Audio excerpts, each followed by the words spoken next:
You're listening to the 10x Your Agency podcast, where every Wednesday for the next 12 weeks, you'll be learning strategies on how to scale up your agency and grow your client base from successful agency owners who've been there, done it, and built a highly successful agency. You'll learn how they attract clients, what their biggest causes of client churn were, and what their challenges were at different stages of building their agency. My name is Marcus Taylor, and I'll be your host. Hey guys, welcome to episode 5 of the 10x Your Agency podcast. Today I'm joined by a really special guest and a good friend, Danny Ashton, who is the founder of NeoMam Studios, an agency based up in Manchester here in the UK who specialise in creating visual content and infographics for some really impressive brands. So we're going to be talking about how that niche focus has affected the agency, both in positive and negative ways, and some of the challenges that Danny has had around growing the NeoMam team. So Danny, it's a huge pleasure having you here on the show. How's it going? Yeah, it's good. It's a nice sunny day here in Manchester, so no complaints from me, but yeah. So before we jump in, I was just wondering if you can maybe share with us a little bit about what NeoMam Studios do and perhaps a little bit about what makes the agency a bit different to other agencies. Yeah, so as an agency, we build visual content, develop visual content ideas and promote them to get our clients to top tier media placements. So the vast majority of clients are in-house SEO teams, usually kind of mid to large size businesses who they see the kind of the acquisition of these types of links is hard, challenging, expensive, and they want to use kind of specialists to kind of help them support their overall strategy. So most of our competitors kind of do a lot more than that. So they're usually kind of either full service agencies or SEO agencies who do a lot more of the kind of strategy, the other elements that go towards these campaigns. Whereas we've very much focused on the links and see the links as the main reason why people hire us. And one of the things that we do as a business is we actually put a guarantee on that. So we say that for the price that they're paying, this is how many placements we're going to get of a certain quality. And if we don't, then we do another campaign, or we even give them their money back, which is hard, but it keeps us very focused on what we do. So I suppose that's the kind of the difference between what we do, because we literally just strip everything back and say, look, this is what you're paying for, this is what you're going to get, and this is how we're going to do it. And if we don't do it, this is what's going to happen. And if we do, this is what's going to happen. So, and it's kind of simple for us to understand and simple for the clients. Got it. And has NeoMam always been focused around visual content, or was there kind of something that came before this that made you realize you wanted to focus on visual content specifically? We've always been focused on visual. Just the kind of the evolution of the agency came from me working freelance. I used to do what I call link bait articles, which were basically just listicles, as they're known now, where kind of cool little list with some nice images. And then I started to see that there's something called Infographics turned up, and they seem to be doing really well.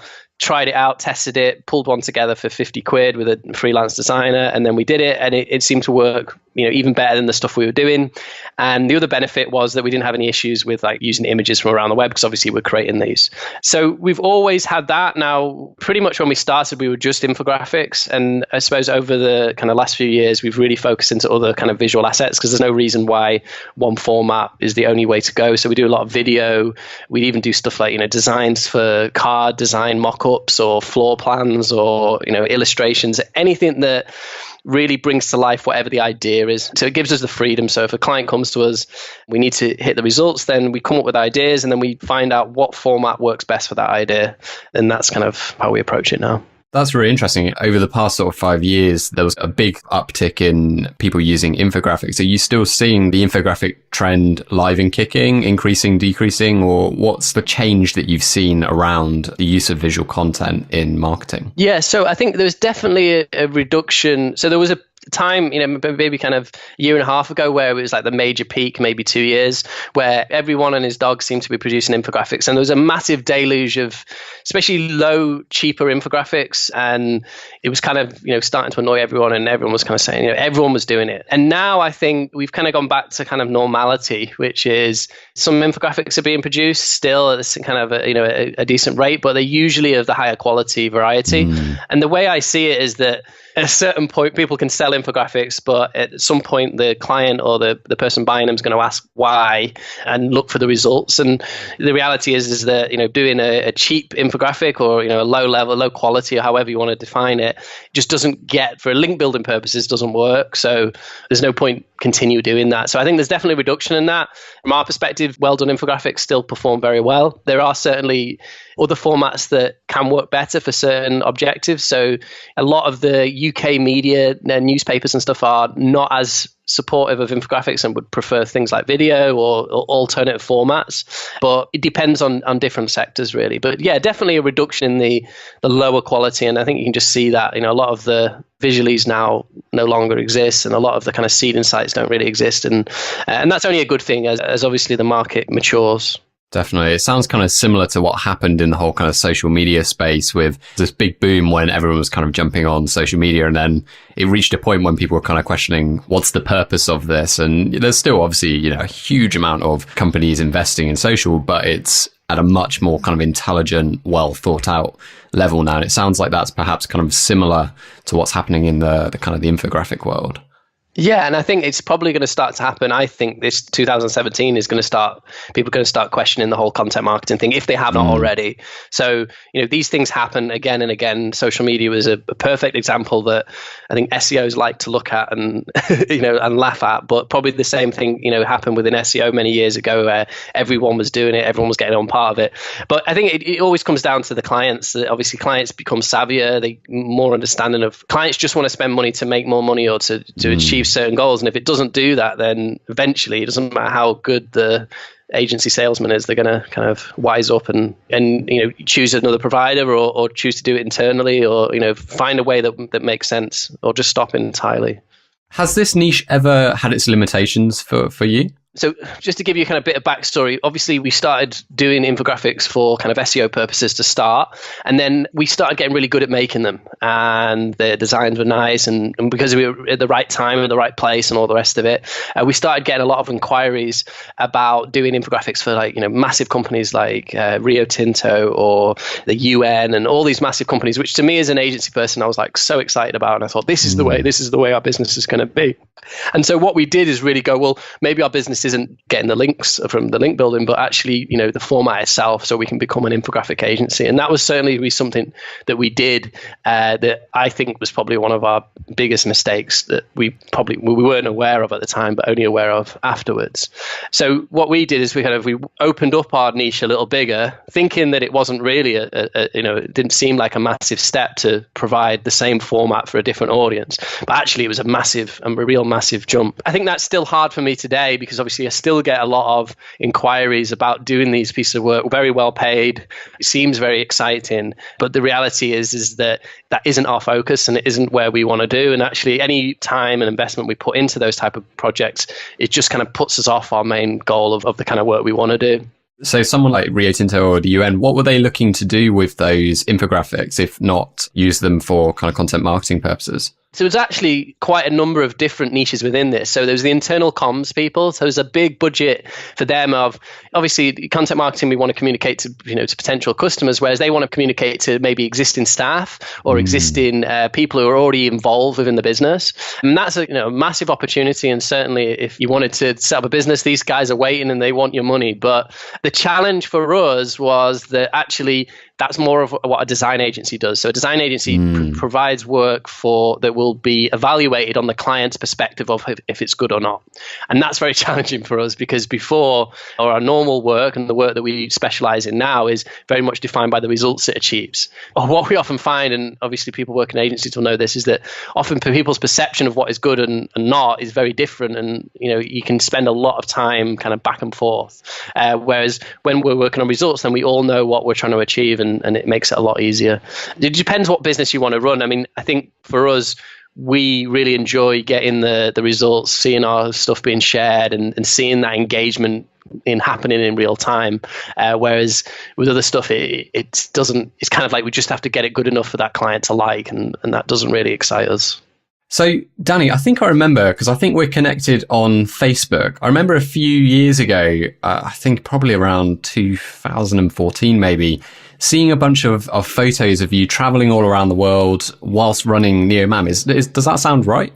Yeah, no, I used to do that a lot more. So especially in the early days, I took about 3 months off to live in the Philippines. And yeah, it was kind of mad. And I mean, the big thing that I want to try and do is I've never been one to like put in like the lots of hours. I don't think it's a useful use of your time. And it depends, if you really enjoy that, then that's great. But for me, I like to have time to do the things that I like doing as well as work. So certainly kind of one of the things I always talk about is obviously, working relatively short hours. So we start at 10 and we finish at 5, but I probably finish a little bit earlier than that most days.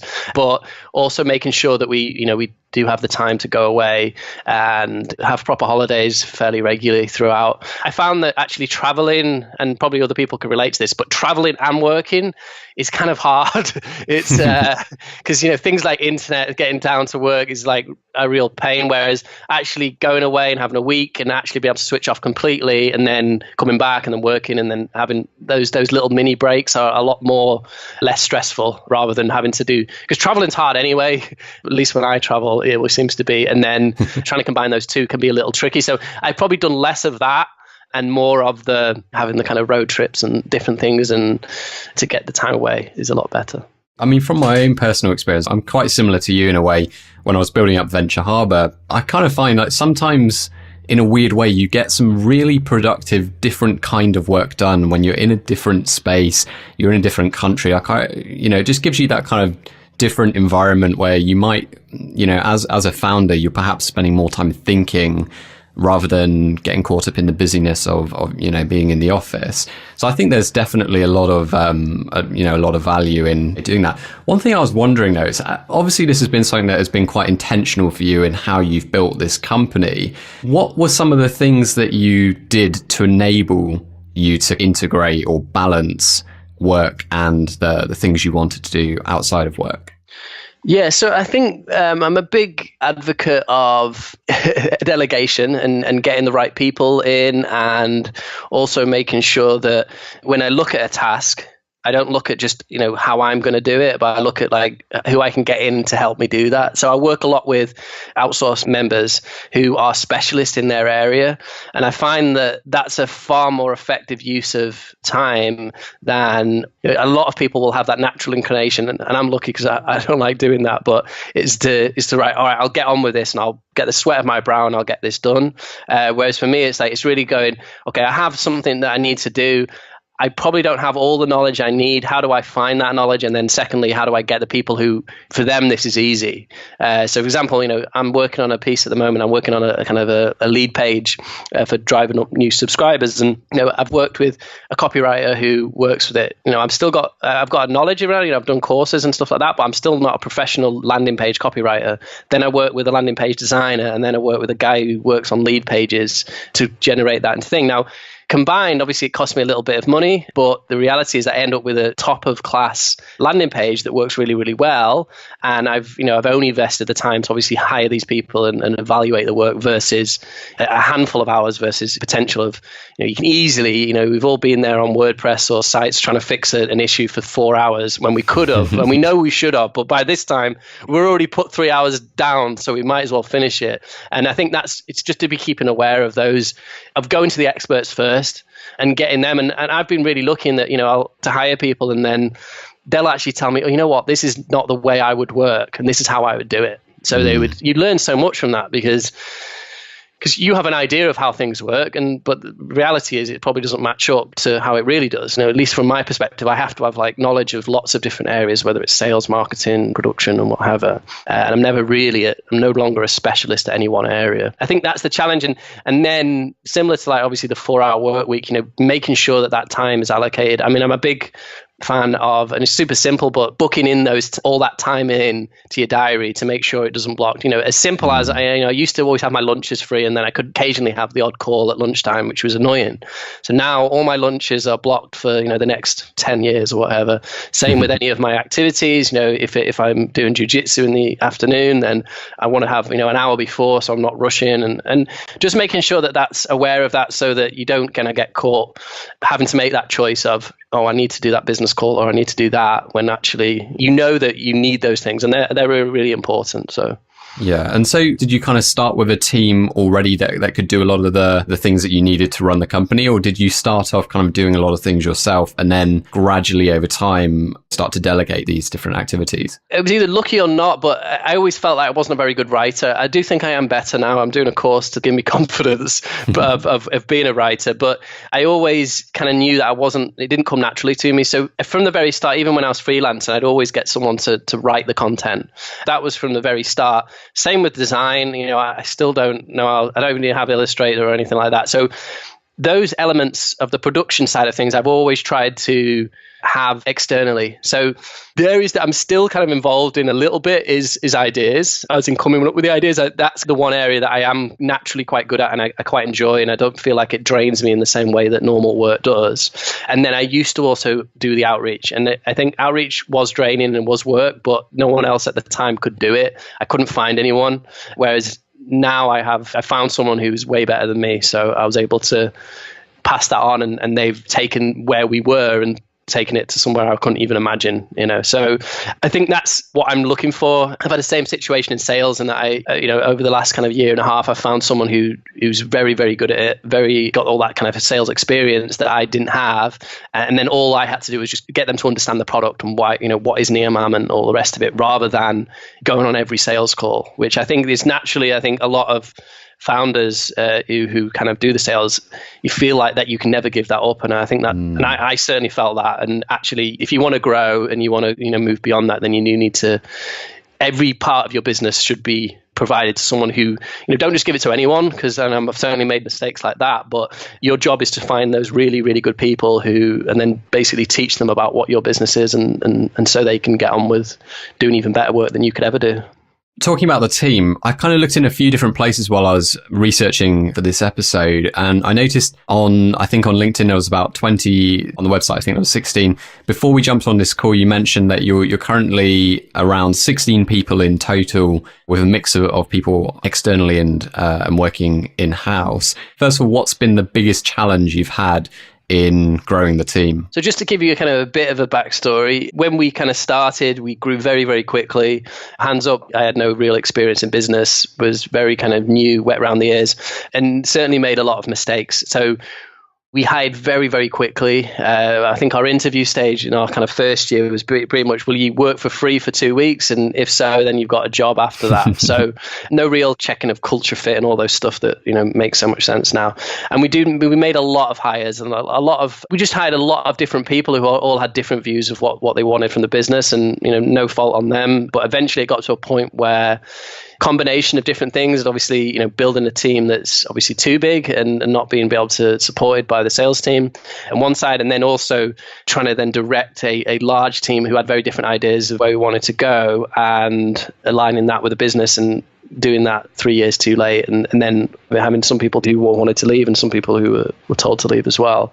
Early 2015 was a lot of changes within that, and I think we learned a lot. I think you do need to go through those hard things, even though they are very hard. If anyone can relate to that, people issues are the biggest problem, especially on the founders, because obviously it hurts more than anything else. But now, the process for hiring, the process for getting people aligned with what we want to do is so much clearer, because we don't want to go back to those days of different views and different ideas on who we are and what we are. We really want people to align with our values and how we want to work, and make sure that we give people the opportunity to share what they think, and also share what we think during the interview process, so they can make that call as well.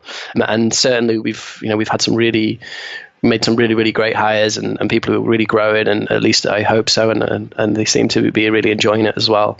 So if you could go back to, let's say, mid 2014, what would be one thing that if you could tell yourself with hindsight now, what would be one thing that you would tell your past self in 2014? Any kind of advice you might have? Yeah, I mean, probably would have made some people decisions there and then and made a really big decisions, done it really quickly and got it over and done with. Because often these things are mistakes that happen over time and they build up. And then when they do build up, if you're not careful, then you'll take ages to do it. As in, you'll deal with all sorts of issues and arguments and all that stuff. When actually, you have to remember that at the end of the day, it's your business, and if you have to make a hard decision and you have to see it, then you should do it and just move on from it and take it and accept that you've made some wrong decisions, and it's only fair on the people involved as well. Yeah, I think it's definitely something I can relate to. Like it's always a difficult thing, isn't it? When you've made a mistake, it's a very kind of hard conversation to have. And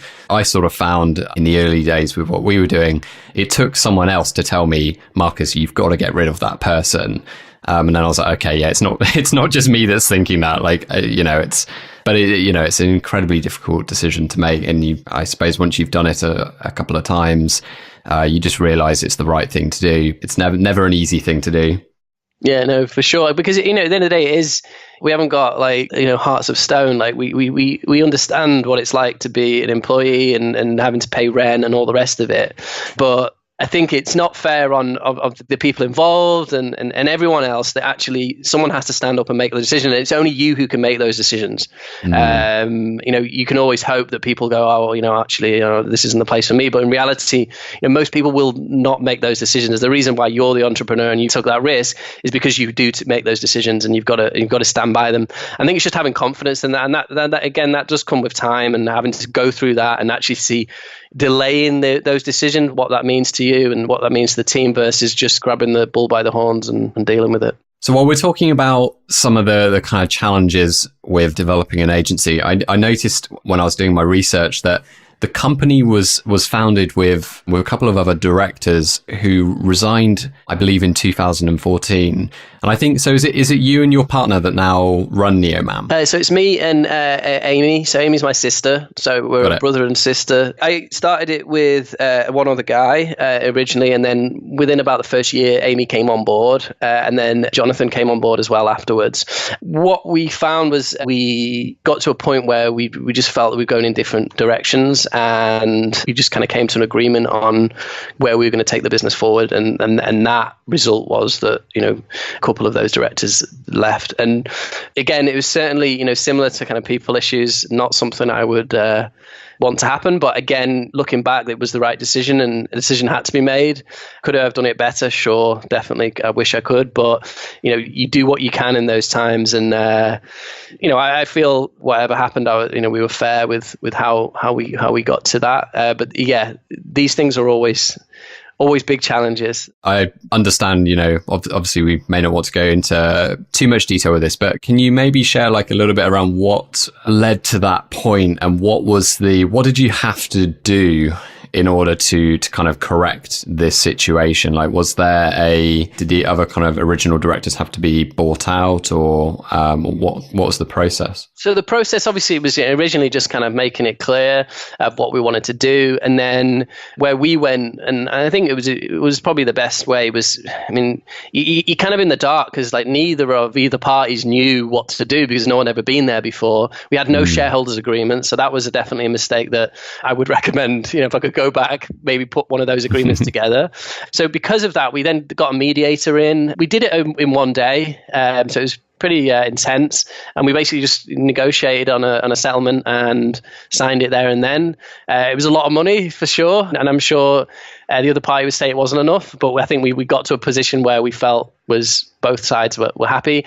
And then from there, that was obviously a challenge then because a lot of our cash had been spent on that that whole process. And more importantly, a lot of our time, my time especially, had been taken off the ball to deal with that, and rightly so.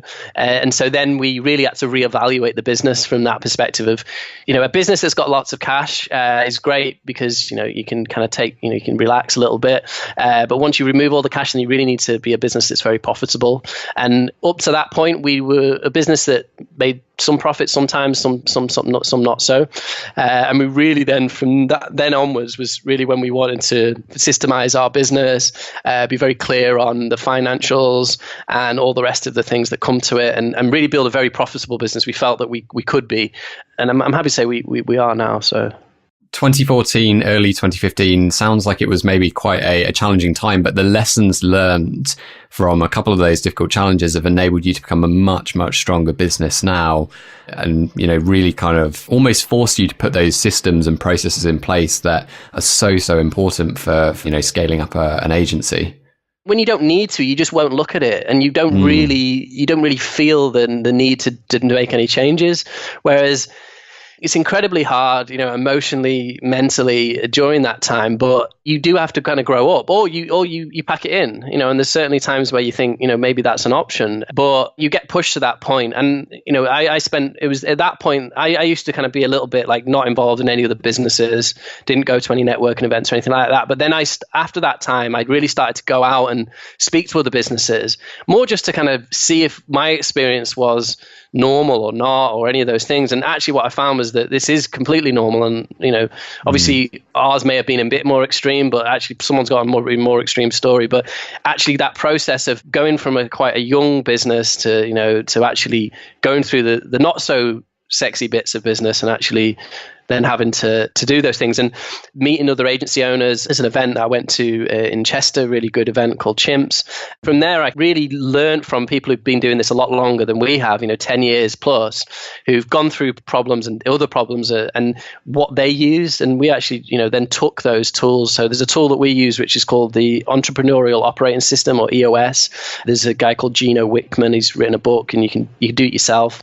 Amazing system. And we would never have got to that if everything had been fine, and it would have been a long time before we got there. But these things happen, and there's no point learning those things beforehand because you haven't got that incentive to get it right. Because learning a new business system or anything like that, it's not easy. It's really hard coming up with the values of what you stand for. It's like, sweat and tears and all those stuff that go to it. So you need to have that incentive, and that incentive is to not go to the bad place that you were. So Danny, I want to switch gears. When we were chatting before this Skype, you mentioned that you've started to focus quite heavily on outbound sales. So can you talk us a little bit about what you're kind of doing around outbound sales to fill up the pipeline, and how that's perhaps working? When we did have a situation where we needed more sales in, the biggest problem I had was that at that point, and a lot of agencies can relate to this, is a lot of the business was kind of referrals or previous customers and all the rest of it. And we had no CRM system or anything like that. And I really felt that I really wanted the ability to be able to make business happen. I didn't want to just wait and see what happens, because it took so long, and it really reduced the flexibility that we have in the business environment. And we pretty much started from very simple, like getting someone in part-time, emailing people out.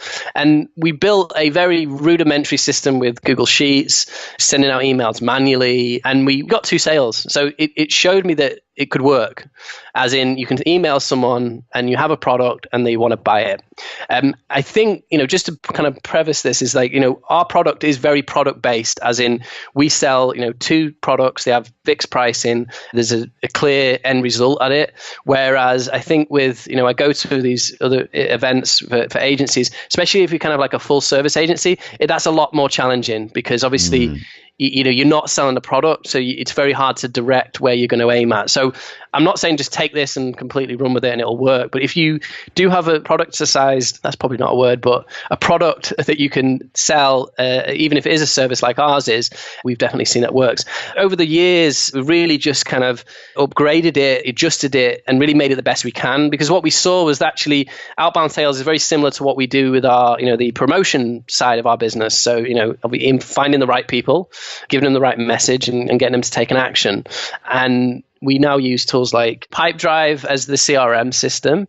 PersistIQ is what we use. It's a really great system, and it's just literally built for that. So it allows you to kind of load in the messages, and it does all the kind of follow-ups. I mean, there's probably tools out there that do it, but we quite like it. But the most important thing is it obviously gives us the data of what's working, and then we make those tweaks. And then that data is then something that we can use to, to drum up business and have a bit more control.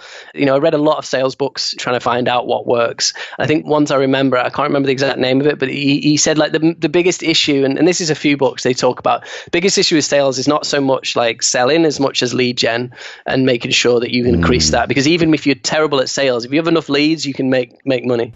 Before we go on, if you're looking to grow your client base and capture more leads for your agency, then I'd recommend checking out Leadformly.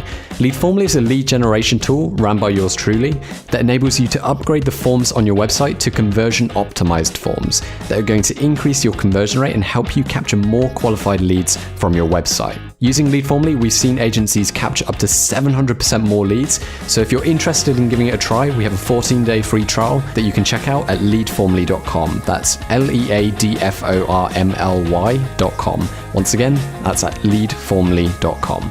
And I think that's often with agencies, that's the biggest issue. It's not so much selling, because especially if you're the founder of it, you can probably convert the right leads relatively easily, but it's getting those right companies. I think we took a long time to really drill down on who are the people who work well for us. So we know we can't work with everyone. If a client just wants to work with a full service agency, then it doesn't make sense for us. If they are a certain size and smaller, or they're in certain services, then in a certain market, we know it doesn't work for them. They might be interested in it, but we're only just going to waste our time pitching them and selling them and then not actually be able to produce the work at the end. So it's just really drilling down on those people and getting there. In terms of coming up with that prospect list of these are the 50 companies that we're going to contact this week, how are you currently creating that kind of very top of funnel list of prospects? Yeah, so I've got a girl who's been working with me for like 5 years who just does that manually on LinkedIn. So she will be going through. I've also got a email hunter, but I think it's kind of called something else now, like called Hunter, where basically once she finds them, then she can actually get their email address straight away. So that's quite cool. That was basically put a guy out of a job who used to do that for me, which is sad for him, but good for me because it was really cheap. But yeah, and I think it's important to have that human touch. So we can talk to her and say, look, this is why this company doesn't work. This is why this company doesn't work. And she can adjust her process for that versus, I know there's a lot of tools out there for scraping. It depends on what market. I mean, if you're in like mass market and you're selling a tool that everyone can use, that's probably good. But for us, the most important thing is speaking to the right person. The job title has to match. So if the job title doesn't match, we can spend hours and hours speaking to marketing managers. And if they're not the right people, then we're just going to waste time, not going to get anywhere. And we're not then spending that time with the right people who we know based on, the people who convert are the right people and are the people that are not just going to, do one product with us. They're going to, get on retainers with us, which is, that's our end. Obviously, our end goal is to lock them in for kind of a longer term commitment. It's an interesting one, because it seems like it's quite trendy at the moment, like a lot of these outbound sales tools that are popping up. And I've heard very mixed things about tools like Datanize and even I think builtwith.org that kind of tell you like how many people are using different tools and CRMs. I think these tools kind of scrape a lot of the data and will say, if you need to know like the CMOs within 20 kilometers of Manchester that have just started using HubSpot, they'll kind of come up with a list. I think you're spot on that sometimes there's an element of intuition that you need to kind of process those lists manually, because you might be looking, I suppose, in your instance, like, have they already invested money in infographics or are they in an industry where visual content makes sense? And I suppose that's something that needs to be kind of processed by a human to some degree. Yeah, I mean, I think the challenge is that a lot of this stuff is created for a different market. So, and it's great that it exists. So, these tools like Persist and everything else, but most of them are built for SaaS products. So a lot of the tools out there are not going to be relevant to us as agencies because we're probably a lot more targeted of who we want to speak to. And I think that's just, it's trying to work out how you use these tools, but without, like, to me, it doesn't matter whether they use HubSpot or what server-side technology, but if you're a competitor or you're an add-on for those things, then it makes perfect sense. But I do think you kind of have to find something that works and something that stands out. But the outbound sales approach is certainly not perfect. There's plenty of people who just ignore it or don't want to be contacted, and that's absolutely fine. Most of the time I'm kind of like that, especially when it's not targeted. But what we find is that if we do target it right and at the right people, then actually what we're doing is reducing their time to go and see out who's out there. And as long as that feels like you're doing them a job versus just pushing something on someone that doesn't make sense. If I get it all the time, they're like, oh, well, would you want this tool? And it's like, if you just check the website, you check up anything on me, you'd see that doesn't make sense to me at all. And I think it's the same thing in standard sales. It's like if it makes sense to you, and if you're interested or you've got a vague interest in that area, then it's knowledge that you're being given, because they can learn what your prices are, find out some of your case studies, and then often I'm not looking to make that sale straight away. I'm looking for them just to be aware of that. Most times when we get those sales straight away, it's because we just got lucky. So they've literally just fired their existing provider, or they've just decided that day that they want to do it. But in most cases, I'm really looking to get on their radar.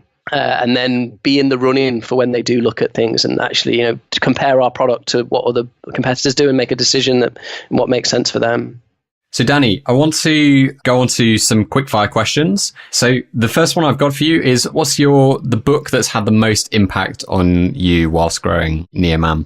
Okay, so I would say the book that's been the most important, and this was recommended to me from an old client of mine, which is, maybe people have already read it, but is it Built to Sell? Yeah. Amazing book, and what I like about it is that it's really simple as well, and it's really directed at agencies, which you don't really get that. It's rare. It's a really cool book, worth reading. I've read it a couple of times now.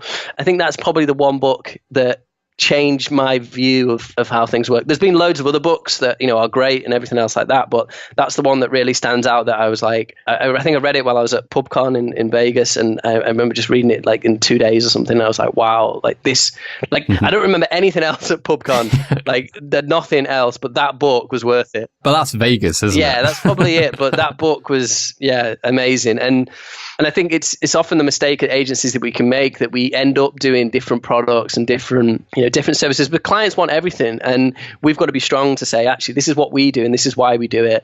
And it's amazing, because once you do that, then the referrals increase. People are willing to pay you a premium for what you do versus comparing you to kind of a commodity, which is never good for anyone. I think that'd be a fantastic strapline for that book. This book is so good that you'll remember it on a trip to Vegas.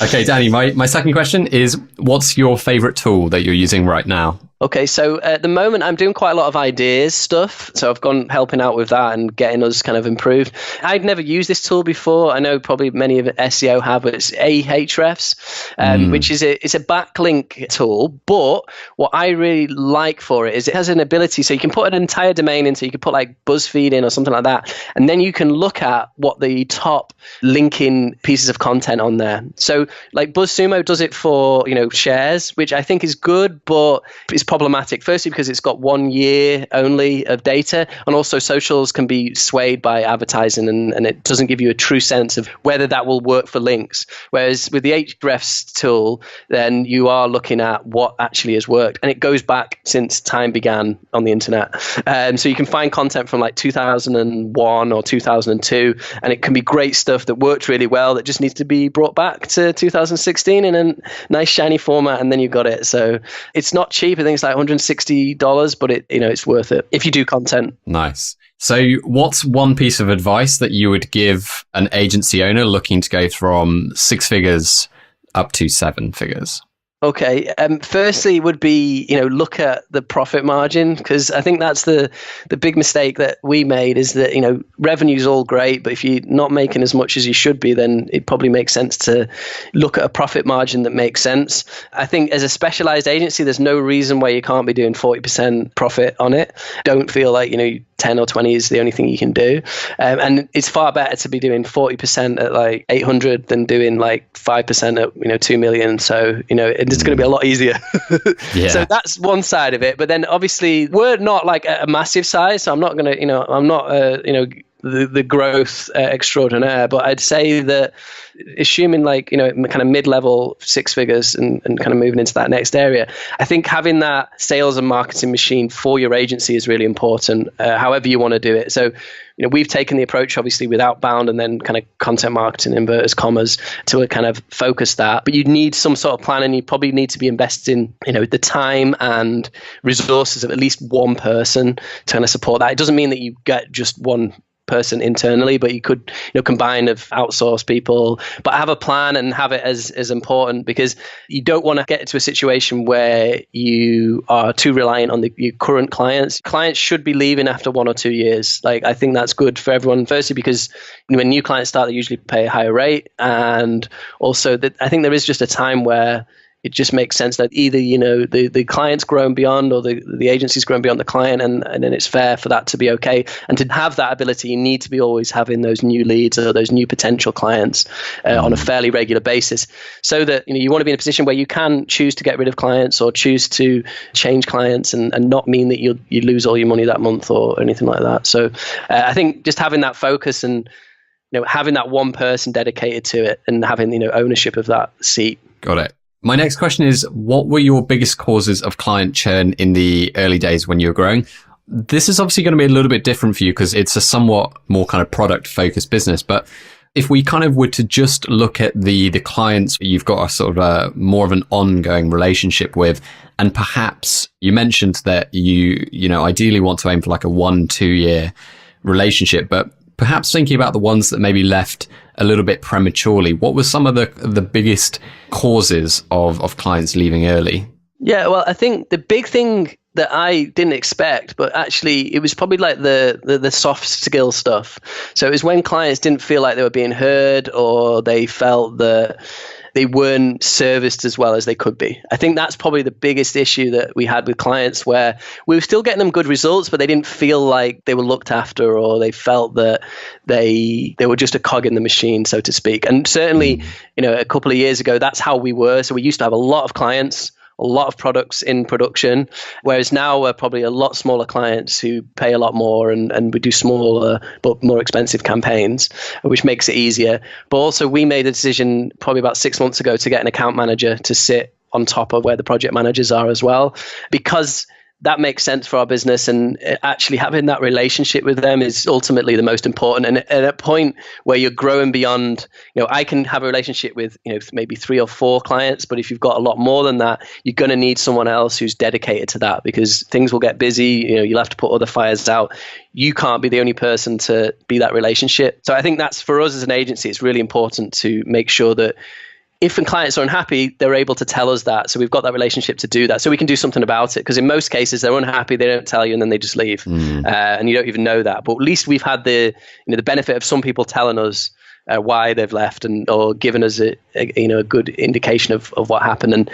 And in most cases, that's the reason. Results-wise, we always try and keep on top of results, and that's really important to us. But sometimes when you're too obsessed about results, you can forget the little things. And at the end of the day, if someone's paying an agency to work with, they want someone who's listening to them and giving them that special service as well. So I think that's important. Got it. So my last question is, what's next for NeoMam? Yeah, what's next? So obviously I sit on the seat of the sales and marketing, so I can tell you a bit about that. The outbound, I'm really wanting to add to that like an inbound methodology. And I know that sounds really wanky and everything else like that, but essentially we're working on it. We've done an ebook, which is really, really good. And I'll certainly send you a copy in exchange for your email. Awesome. We're going to be printing some of those out and sending them out to some of our people on our outbound list. So bringing the real life into the email. So I think that's kind of interesting to see. But primarily, we're going to be looking to really push this ebook out far and wide. It really helps people. So it's 8 reasons why your awesome content gets no links. And it's a lot of our knowledge distilled over the last kind of 7 years in a format. And we don't mind sharing it. And obviously, if people want to take it and use it to make their clients work better, that's okay.